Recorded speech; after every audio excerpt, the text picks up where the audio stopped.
Josh here with Bottoms Up Beer Dispensers.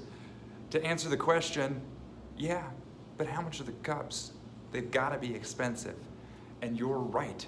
But they are far less than the beer you're currently wasting by not using Bottoms Up. So when you do the math over the course of a whole keg, they're actually less than the cups you're currently using. So, and it doesn't end there. You've also got a speed of service factor that you don't have with the regular cups because you can set them down and get to the cash transaction or the checking of the ID or taking of the next order while the beers fill themselves. So there's that. We won't even get into that.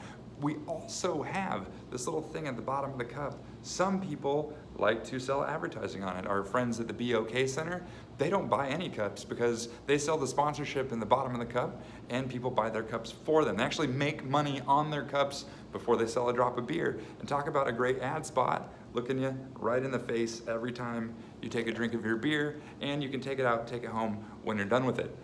Speaking of taking out and taking it home when you're done with it, you can do stuff like our friends at Party Foul down in Nashville. Party Foul down in Nashville, they put Party Foul on the magnets, all spelled out with individual letters. So people want to collect those letters, they trade them.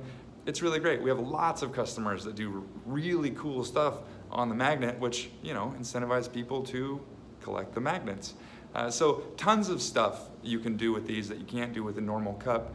You got to kind of wrap your head around it a little bit differently, but all in all, the expensive cup at the end of the day is far, far cheaper than the cheap cup you're buying now.